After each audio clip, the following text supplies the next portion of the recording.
경제 공부에 대해서 관심 많이 쓰죠. 다른 말로 하면은 재테크라고도 하고 다른 말로 하면은 돈 공부라고도 하고 사실 우리가 매일 돈을 벌고 살고요. 또 매일 돈을 쓰고 삽니다. 그죠? 그런데 내가 노후를 준비하기 위해서 어떻게 내 돈을 잘 투자하고 잘 관리해야 되느냐? 너무 중요한데 너무 어려워서 잘 손도 못 대는 분들이 아마 이 중에 한 반 이상 되지 않을까 저는 생각이 들거든요. 그래서 저희가 특별히 한 분을 모셨습니다. 바로 습관 투자라는 새로운 컨셉을 가지고 여러분에게 어떻게 하면은 현재 내 돈으로 미래에 무엇인가 편안하게 사는 법. 자, 이거에 대해서 말씀해 주시기 위해서 한 분을 모셨는데요. 바로 신재영 대표님이십니다. 네, 안녕하십니까. 신재영입니다. 반갑습니다. 반갑습니다. 네, 반갑습니다. 이렇게 나와주셔서 고맙습니다. 너무 멋지게 소개해 주셔서 감사합니다. 먼저 신재영 대표님에 대해서 조금 제가 말씀드리면은요.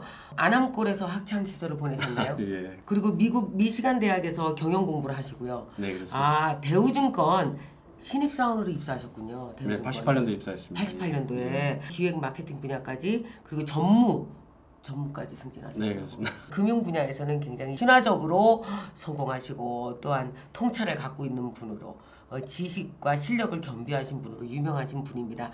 그래서 지금 현재 남들 다 은퇴할 나이에 오히려 거꾸로 한국포스증권 현재 부사장으로 계십니다. 그러면서 대표직이시네요. 맞아요? 사장이십니다. 네.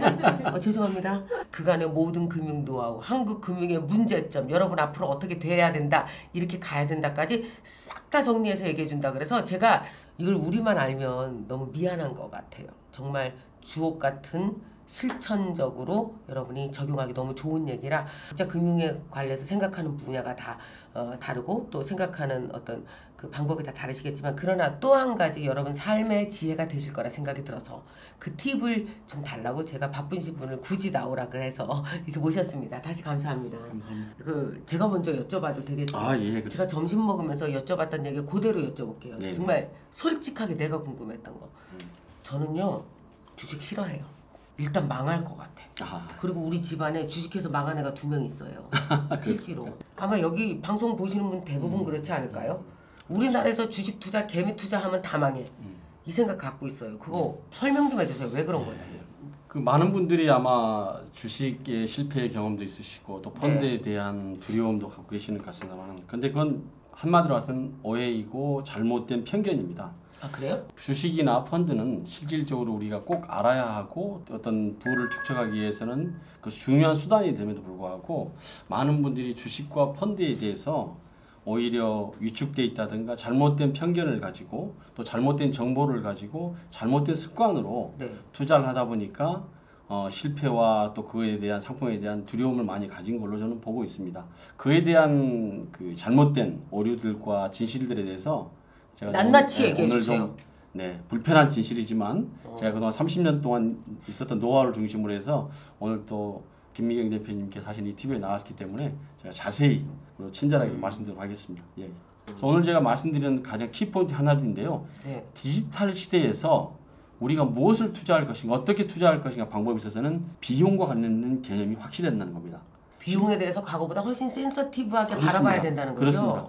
왜냐하면 실질적으로 한 해의 펀드 투자와 관련돼서 수수료가 판매 보수만 해서는 대략 한 1% 정도 그리고 그에 따른 수탁이라든가 운용 보수를 해서 한 1% 합해서 한 2% 정도가 수수료가 나가게 됩니다. 그러면 요즘 금리가 얼마입니까? 2%도 안 되는 그렇죠. 거죠. 그러니까 수수료 절감에 따른 효과가 실질적으로 수익률에 큰 차이를 가져올 수 있다는 것입니다. 그렇습니다. 옛날처럼 막 이자가 엄청나게 많고 그럴 때는 그까짓 거 수수료 1, 2% 얼마 아니었지만 특히 디지털 세상에는 그게 다 비교할 수가 있고 그렇죠. 또 그것을 알 수 있는 채널들이 많습니다. 제가 몸남꾼 회사는 실질적으로 이제 우리 고객들이 갈고 있는 고충들이 민원들이 모여서 만든 회사입니다. 한 7년 전쯤 2013년도에 정부에서 고객들이 가지고 있는 펀드 투자와 관련된 불편 부당함을 한번 리서치를 한 적이 있습니다. 그랬더니 대략 한 3가지 정도가 지금 아마 이 시청하고 계시는 고객님들 똑같은 생각이 첫째, 수수료가 너무 비쌉니다. 둘째, 수수료에 비해서 내가 받는 서비스가 없어요. 세 번째로 가면은 추천하는 펀드가 제한적입니다. 즉 예를 들어서 A 모회사의 자회사의 그 산 운용회사에서 추천하는 펀드를 그 A 판매사에서 산다든가 이렇게 해서 판매 채널과 관련된 문제가 좀 있다는 이야기가 민원이 들어오다 보니까 그러면 안 되겠다. 그래서 전체적인 협회 차원에서 네. 이 문제를 해결하는 방법을 고민하자 생각한 게 펀드 슈퍼마켓이라는 모델을 찾게 됩니다. 펀드 슈퍼마켓. 네. 네. 펀드 슈퍼는 뭐냐면 영국이나 미국에서는 아주 일상화되어 있는 비즈니스 모델인데요. 아, 그래요? 국내에 있는 모든 펀드를 플랫폼에 올려놓고 네. 내가 올라가서 쇼핑하도록 하는 겁니다. 마치 코스트코 대표님 자주 가보시죠? 그렇죠. 예. 양판점처럼 가서 골라서 그러게 될 경우는 수수료가 일반 오프라인 채널에서 보는 것보다는 3분의 1 내지는 절반 정도 되는 수수료를 가지고도 네. 똑같은 펀드를 살 수 있는 기회를 맡게 되는 거죠. 펀드 슈퍼마켓은 앱을 깔고 거기 들어가서 앱으로 서치를 하게 되면은 가장 잘 팔리는 펀드, 요즘 수익률이 좋은 펀드, 어떤 지역에 대한 펀드, 네. 내가 알고 싶은 펀드의 운용력은 누구이고 지금 그동안의 레코드는 어떤가를 내가 검색해서 볼 수 있다는 겁니다.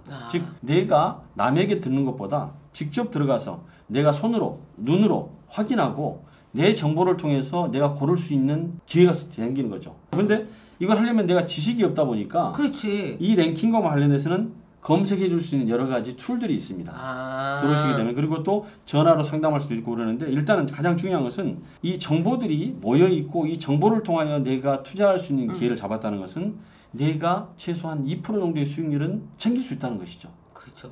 그러니까 단순히 그동안에 이야기를 들어왔던 것에서 넘어서서 내가 직접 정보를 중심으로 한 판매 채널에서 그동안 들었던 부분들을 내가 직접 띄움으로 인해서 이룰 수 있다는 게 가장 중요한 디지털 시대의 투자 습관이라고 볼 수가 있습니다. 예. 그렇군요. 예. 그리고 또 하나 이제 질문 드릴게. 그럼 이 개미 투자자들 있잖아요. 예. 특히 이렇게 돈을 벌기 힘든 이 펀드 투자 구조적인 문제가 있어요? 그런 건 아니고요. 실질적으로 중요한 것은 이게 습관의 문제라고 생각하는데요. 네. 무슨 이야기냐면 펀드는 주식과 다르게 장기로 투자하는 상품이라고 보시면 됩니다. 주식이랑 펀드랑 어떻게 구분이 다른 거예요? 주식은 직접적으로 종목을 골라서 그 종목에다 투자하는 거고요. 펀드는 나를 대신한 펀드 운용력에게 내 자금을 모아서 모여진 자금을 가지고 펀드 매니저가 투자를 해서 이익을 퇴업받는. 이건 간접 투자네요. 그렇습니다. 그러니까 직접 투자가 아니고. 그렇습니다. 그러면 예를 들어서 제가 이제 만약에 미국에 있는 IT 회사들한테 투자를 하고 싶어요. 근데 뭐 구글을 직접 살 수도 있고 뭐 페이스북을 살 수도 있는데 그거는 직접 투자고 그런 유의 회사들을 이렇게 묶은 모아서, 인덱스가 있어요? 그래서 모아서 그 상품에 대해서 이름을 정해요? 그렇죠. 예를 들어서 뭐 땡땡땡 회사의 뭐 IT 이런 뭐 글로벌 투자 이런 상품이 있으면 그 상품에 대해 모아서 투자할 수 있는 펀드를 운용하는 분에게 맡기게 되는 것이죠. 그 펀드를 모집하면 우리가 거기 들어가는 거라고. 그렇습니다. 모집하면 들어가는 구조인 거죠. 그러면 그 펀드 매니저 철학은 내가 어떻게 믿어요? 펀드 운용력에 대한 철학은 실질적으로 그분에 대한 운용 철학을 펀드 팩트북을 통해서 알 수도 있고요. 그 운용력의 경력이라든가 이력 같은 것들은 투자와 관련된 여러 가지 제반 자료를 미리 사전에 볼 수가 있습니다. 그러니까 간접 투자라는 건 그가 투자를 하지만 그걸 모아서 그 회사에서 투자하고 그 전문가가 그렇지만 우리는 그 전문가가 진짜 내 마음에 드는 전문가인지는 내가 검증해야 되는 거네. 제가 조사 좀 해야 되는 거죠. 일단 아까 보신 것처럼 여러 가지 정보를 통해서 그렇죠. 우리가 여러 가지 데이터를 가지고 검색할 수도 있고요. 그분의 트랙 레코드도 볼 수가 있어요. 트랙 레코드라는 것은 과거에 했던 이력과 경력을 말하는 겁니다. 그걸 볼 수가 있는데 제일 중요한 것은 좋은 펀드를 고르는 것은 쉽게 하는데 투자 습관과 관련돼 가지고 펀드를 일희일비하면서 잦은 매매를 한다든가 오히려 그게 더 문제라는 거죠. 그렇죠. 그렇게 되면 이런 겁니다. 펀드 운용력이 모여진 자금을 예를 들어서 500억이다 1000억이다 운용을 하고 있는데 지속적으로 돈이 들락날락 하면은 이 모여진 돈을 가지고 운용하시는 분이 투자 철학을 가지고 운용하기 어려워지는 문제도 생길 수 있지 않습니까? 갑자기 막 빠져나가고 그래서 이 상품과 관련돼서는 장기로 그리고 조금씩 시장을 봐가면서 적립식으로 투자하는 것 이런 것이 펀드의 투자에 더 맞게 갈 수 있는 거라고 생각하는 그걸 저는 습관 투자 1호 법칙이라고 생각하는데요. 습관 투자라고 하는군요. 첫 번째 차곡차곡 적립식으로 장기적으로 저축하려고 하는 습관을 가져라. 그게 중요하다고 저는 봅니다. 습관 투자라고 말씀을 하셨는데 습관 투자를 강조하시는 이유는 어떤 거예요? 이런 겁니다. 혹시 갖고 계신 습관이 있으십니까? 뭐 좋아하는 음식, 커피 좋아하시죠? 저 커피 좋아하죠. 마시면 안 되는데 자꾸 너무 많이 마셔요.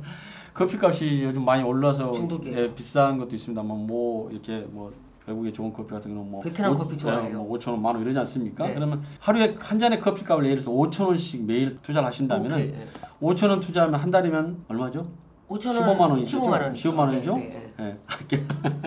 네. 수학 워낙 못해. 1년이면 곱하기 12를 하면 얼마냐면 180만 원이 됩니다. 180만 원. 네, 그렇죠. 네. 10년이면은 뭐 거기다 0원 하나 더 붙이면 1800이지. 1800이고 20년이면 간단히 계산해도 3600. 3600이 되죠. 근데 이것은 그냥 원금만 그런 거고요. 복리라는 게 있습니다. 이자가 이자를 낳는 거죠. 우리 또 복리에 약하잖아. 돈을 낳는 거죠. 그래서 만약 4%로 예상하고 복리로 투자한다면은 1,800만 원이 대략 한 2,200만 원이 되는 거고요. 또 20년 가게 되면 그게 5,500만 원이 되는 게 됩니다. 왜 이렇게 차이나? 기간이 벌써 10년이 더 계속 복리로 늘어나는 거니까요. 그래서 이자가 계속 붙는다. 돈은 돈을 낳게 되기 그렇습니다. 네. 그래서 만약 10년, 20년을 계속해서 하루에 5천 원씩만 투자한다더라도 실질적으로 지금 내가 5살짜리 딸아이가 있다면은 20년 투자했을 때는 그의 딸아이 결혼 자금을 마련할 수 있는 거고요. 단순히 한 달에 15만 원씩만 해도. 예. 그렇습니다. 그리고 그게 만약에 좋은 펀드를 골라서 장기적으로 갈 수 있는 그리고 좋은 기업을 골라서 그 펀드에 더 투자를 할 경우에는 4%가 아니라 더 높은 이율을 보장해 줄 수도 있습니다. 그래서 중요한 것은 좋은 기업은 널려 있는데 네. 그것을 장기로 그리고 적립식으로 꾸준히 투자하는 습관 투자가 없기 때문에 주식과 펀드에서 어려움을 느낀다고 보고 있습니다. 그래서 아까 말씀드린 첫 번째 법칙은 비용을 많이 아끼는 온라인과 관련된 그런 정보에 투자를 하라는 이야기 했었고 네. 두 번째로는 습관 투자로서 적립식으로 오랫동안 투자하는 투자를 권하게 되는 것이죠. 예. 그리고 이제 세 번째로 제가 말씀드릴 수 있는 것은요. 네. 분산하랍니다. 분산. 네. 네. 분산이라는 것은 나눈다는 건데요. 그렇죠. 시기를 나눠야 됩니다. 그리고 돈도 나눠야 된다. 무슨 얘기냐면 쉽게 말해서 한목에 과장되는 게 없다는 것이죠. 분산되면서 그렇죠. 리스크를 분산하게 되면은 그게 모아져서 실질적으로 코스트 에버리징 효과라고 그러는데요. 비용이 평준화되면서 되게 보면 그래프는 이렇게 상향으로 올라가게 시절이 되면 뭐 시대가 발전하게 되면 이렇게 왔다 갔다 하더라도 그러더라도 그 평균으로 수렴하기 때문에 그렇죠. 코스트 에버링 효과를 갖기 때문에 실질적으로 시간을 가지고 분산하는 투자를 많이 해야 된다. 그래서 시간의 분산이 필요하고요. 한 곳보다는 가능하면 아시아에 투자하는 펀드와 함께 미국에 투자하는 펀드라든 한국에 투자하는 펀드들에 대해서 각각의 경우를 분산해서 투자하는 습관을 들이시는 게 좋습니다. 근데 초기에는 그 분산 투자가 가기에는 일단 시드머니 자체가 작기 때문에 아까 말씀드린 것처럼 일정한 돈을 모으는 데까지는 습관 투자를 통한 적립식을 해가되 좀 더 시간이 흐른다면 분산 투자를 같이 생각하시는 게 실질적으로는 습관 투자를 성공할 수 있는 방법이 될 수 있습니다. 그래서 제가 말씀드리는 게 비용을 아껴라가 말씀드렸고요. 그 다음에 습관 투자에서 쌓으라고 그랬고, 세 번째로는 분산. 그리고 분산이라고 말씀드렸죠. 또 한 가지 팁을 말씀드리자면은 네. 세금 혜택을 잘 노려야 됩니다. 세금은 찾아보는 사람에게 유일한 과실이 될 수 있습니다. 모르고 흘러가는 경우도 많습니다. 예를 들어서 연금 상품 같은 경우에는 실질적으로 400만 원 한도 내에서는 16.5%의 세액 혜택을 드리게 됩니다. 그렇죠. 그렇기 때문에 그 세액 혜택을 누릴 수 있는 상품은 실질적으로 누구나 가입하셔야 돼요. 참고로 워렌 버핏 혹시 아시죠? 잘 알죠. 네, 친구는 아니시지만 워렌 버핏이 했던 중요한 말이 있습니다. 그 세 가지 투자 법칙에 관련된 이야기가 있는데요. 네. 첫째는 뭐 누구나 아닙니다. 굉장히 긍정의 사고이기 때문인데 자기가 미국에 태어난 것, 국가가 계속 발전할 수 있기 때문에 그러겠죠. 그리고 두 번째로는 본인이 운이 좋았다는 것, 긍정의 힘이죠. 그리고 세 번째가 복리의 힘이었다고 말하고 있습니다. 장기 투자를 했으니까 복리의 혜택을 본 거죠. 그렇죠. 단기 투자는 복리를 볼 수가 없어요. 그 워렌 버핏의 이 말은 우리에게 어떤 시사점을 주냐면요. 모든 경제가 앞으로 발전한다는, 우리나라뿐만 아니라 미국이든 아시아존이든 발전 개발도상국이든 나라든지 간에 발전한다는 그 전제하에서 긍정의 마인드를 가지고 오랫동안 복리의 힘을 믿고 습관 투자한다면 누구나 운용 따라온다. 우리도 워렌 버핏이 될 수 있다는 겁니다. 그래서 부자는 깔고 앉는 겁니다. 뭐요? 깔고 앉는 겁니다. 돈을 딱 투자하는 순간 딱 깔고 앉는 거죠. 못 움직이게. 못 움직이게. 깔고 앉고 인내하고. 고스톱에서 제일 돈을 잘 따는 사람은요. 3점은 주는데 먹을 때는 30점. 따따블에 피박 3고 해가지고 먹는 겁니다. 3점 먹었다고 되게 주식 투자해서 실패한 사람 중에 대부분의 사람들은요. 3점 먹어서 파는겨. 다른 사람 밥 사주도 와가지고 자랑하면서 나 돈 벌었다고 그러는데 실질적으로 터졌을 때는 이야기 안 하는데요. 큰 돈 버시는 분들은 4배, 5배, 6배를 먹는 경우를 찾는 거고, 이 디지털 시대에서는 비용을 많이 고려하는 것. 그렇죠. 그래서 가능하면은 이 채널의 문제를 인식하고 좀 온라인상에서 다른 사람과 소통하면서 디지털 시대 투자 공부도 좀 하면서 투자 습관을 가져가는 게 어떤 문제가 있는지를 본인의 투자 철학을 점검해 볼 수 있다고 저는 생각을 합니다. 저는 어떤 생각이 들었냐면 진짜 그 우리나라 기업 많이 성장해야 되잖아요. 사실 우리 같은 사람들이 투자를 해줘야 기업이 성장할 수 있잖아요. 또 이렇게 주식이 단단하게 갈 수 있는 거고. 그러면 IMF 언제죠? 2007년. 98년, 99년. 98년이죠. 그럼 지금 IMF 지난 지 30년 됐죠. 솔직히 말씀드려서 제가 지난 30년간 펀드건 주식을 한 적이 없어요. 그때 뒤고 나서 들어와 다시 이제 트라우마처럼 계신 거죠. 그래갖고 저는 은행 적금이랑 보험만 했어요. 그 자본주의 사회에 꼬시고 가장 그 주가 지수와 함께 기업의 성장과 국가의 성장과 함께 가장 빠르게 같이 건강하게 성장하는 게 펀드라는 걸 알았음에도 불구하고 안 했던 거예요.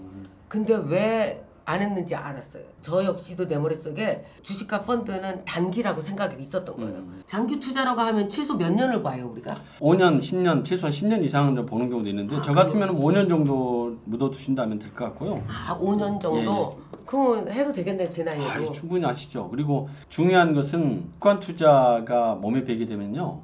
워런 버핏과 같은 긍정의 힘이 더욱더 생기게 됩니다. 세상을 믿는 거지. 가장 중요한 게 이제 디지털 세상이 지금 됐지 않습니까? 지금 우리가 김유영 TV도 디지털 세상 이렇게 이런 통해 시청자를 만나게 되는데 디지털 시대에는 공급자 중심의 시장이 아니라 소비자 중심의 시장이 됐지 않습니까?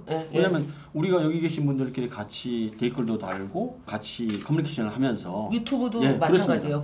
소비자 중심. 그러다 보면은 실질적으로 일확천금을 노리기가 굉장히 어려워졌습니다. 그래, 맞아. 비대칭성이라고 그러는데요. 비대칭이라는 대표님은 정보를 모르는데 저만 알아가지고 저만 계속 부자가 되는 이런 그 정보의 비대칭. 옛날에 작전주. 가장 중요한 게 비대칭성이 없어지면서 소비자 중심의 세상이 됐기 때문에 지금 잘 나오고 있습니다. 이 시기에 바로 이 절대가치. 절대가치라는 게 뭐냐면요. 여기서 완벽한 정보 시대에 무엇이 소비자를 움직인가라는 책을 미국의 이타마르 시몬슨이라는 교수님이 쓴 책인데요. 좋아요, 이 책? 이 책을 내가 선전하는 건 아니고요. 아니, 이거 대표님이 쓴 책이 아니고? 제가 이 책을 굉장히 추천하고 싶은 책 중에 하나니까. 무슨 이야기냐면 지금까지는 우리가 어떤 소비를 할 때 소비의 선택 기준이 상대가치 중심이었습니다. 예를 들어서 삼성전자라든가 그 브랜드 가치라든가 어떤 회사보다 그 회사가 더 좋다고 생각하는 막연한 상대가치를 가지고 좋을 거라고 생각하고 물건을 구매했는데 지금은 경험해보고 또 그 경험을 글로 쓰고 작은 회사라도 정말 가치 있는 것을 찾아가는 그게 바로 절대가치거든요. 절대가치를 찾아가게 돼 있습니다. 금융도 마찬가지로 지금까지는 금융을 공급했던 공급자들이 어떤 면에서는 좀 더 잘못된 정보라든가 자주 매매를 유도하면서 수익을 취해갔던 그런 경우라면 지금은 소비자들이 알고 있기 때문에 비교할 수가 있거든요. 어떤 회사의 수수료와 어떤 회사의 수수료가 싼지. 예를 들어서 저희 회사 같은 온라인으로 하는 수수료와 지금 오프라인에서 하는 수수료와는 3분의 1의 가격이니까 같은 펀드라도 그런 것들을 비교해보고 그래서 앞으로의 디지털 세상에서는 가장 중요한 게 이 절대가치를 움직인다는 생각을 가진다면 투자의 방식도 바뀌어야 되는 겁니다. 그러고 난 다음에 이게 어느 정도 돈이 모여지고 난 다음에는 그게 이제 스노우볼이라고 그러는데요. 요 뭉치를 계속해서 굴리다 보면은 큰 눈덩이가 되듯이 지금 제가 말하는 것은 초기의 습관이고요. 지금은 제일 중요한 것은 누구나 조금씩 투자해 가고 비용을 챙겨가고 세금을 챙겨가고 분산하려고 하는 습관들을 갖는 게 필요하다고 저는 생각을 합니다. 좀 재밌는 것이 좀 공정하고 뭔가 솔직한 회사라는 생각이 드는 게 고객의 불만을 모아서 만들었다고 생각하니까 너무 맞습니다. 좋았고요. 이렇게 펀드 투자를 하려면 우리 직원들 사실은 월급 뭐 한 몇백만 원씩 받아갖고 이제 하고 싶잖아. 니네도 하고 싶을 거 아니야, 그지? 그럼 얼마부터 할 수 있는지 궁금하지 않냐? 우리 돈도 받아주나? 이렇게 코모든 돈도 받아줘요. 얼마 안 되는데 15만 원인데 뭐 10만 원인데 이런 거 어때요? 일 적립식이라는 것도 있습니다. 하루에 5,000원씩 정체 이체를 하신 분도 있고요. 그 계좌가 지금 저희 2,000 계좌가 넘습니다. 그리고 일적립식도 월적립식도 있고요. 그래? 그리고 본인이 직접 하고 본인이 알아서 하기 때문에 본인의 금액을 본인이 키워갈 수 있는 겁니다. 제가 말하는 디지털 세상에서는 무조건 이 앱으로 가는 이 증권회사를 갈 수밖에 없는 겁니다. 그렇죠. 정보가 그렇고 가격이 싸고 그동안 오프라인이 갖고 있던 채널들의 문제점들이 누구나 알게 됐기 때문에. 그 제가 추천하고 싶은 것은 생활 목적별 펀드라는 게 저희가 곧 나오게 될 텐데 그래서 다시 설명해 주세요. 생활 목적별 펀드입니다. 생활 목적별 펀드 쉽게 말해서 집을 산다든가 여행을 간다든가 내가 결혼을 한다든가 학자금으로 예를 들어서 뭐 5년 후에 내 딸이 뭐 대학을 간다든가 이럴 경우에는 그 시기를 보고 그 금액에 대해서 내가 얼마 정도씩 매 꼬박꼬박 저금을 하는 겁니다. 그 시기를 향해서 그래서 그와 관련된 목적별 펀드를 저희가 이제 연말에 내놓게 될 텐데 그런 것은 가입해 주시면은 그럼 한 5만 원씩 막 분산해서 투자해도 되겠다. 이거는 뭐 학자금으로 쓸 거, 이거는 결혼할 거 이런 걸 뭐라 그러냐면요. 이게 생활 목적별 펀드가 아니고요. 갯돈이죠? 아니 풍차 펀드요. 풍차 펀드. 풍차 펀드요. 풍차 적금처럼 풍차로 돌아가는 거예요. 내 일상 라이프처럼. 여기는 결혼해야 되고 여기는 혹시 여행 가야 되고 여기는 엄마 나중에 환갑잔치 크게 한번 해드려야 되고 뭐 그지 남자친구 만약에 생기면은 내가 막 남자친구 차 뽑아줄 거고 그런 짓은 하지 마라. 장기적으로 내 인생에 대해서 내가 나 스스로를 챙기고 사랑해주고 그래서 겁나지 않는 미래를 스스로 만들어 나가는 방법에 대해서 대표님 말씀해 주셔서 너무 좋았고요. 저도 용기를 갖고 또 내 여행, 노후 뭐 이런 것들에 대해서 정말 워렌 버핏 한 번도 따라가 보려고 생각한 적 없었지만 이렇게 한번 닮아보고 싶다라는 생각을 저도 하게 됐거든요. 여러분도 어때요? 좀 도움이 되셨습니까? 궁금한 거 있으면 댓글로도 많이 달아주시고요. 또 하나 여행 펀드 무슨 또 뭐 결혼 펀드 그다음에 노후 펀드 뭐가 됐건 나라면 이런 펀드가 나한테 생활 목적적으로는 가장 필요하다라는 걸 댓글로 달아주시면 그 중에 10분을 추첨해서 절대가치라는 신재영 대표님이 추천하신 책을 보내드리겠습니다. 신재영 대표님께 다시 한번 박수 부탁드립니다. 감사합니다.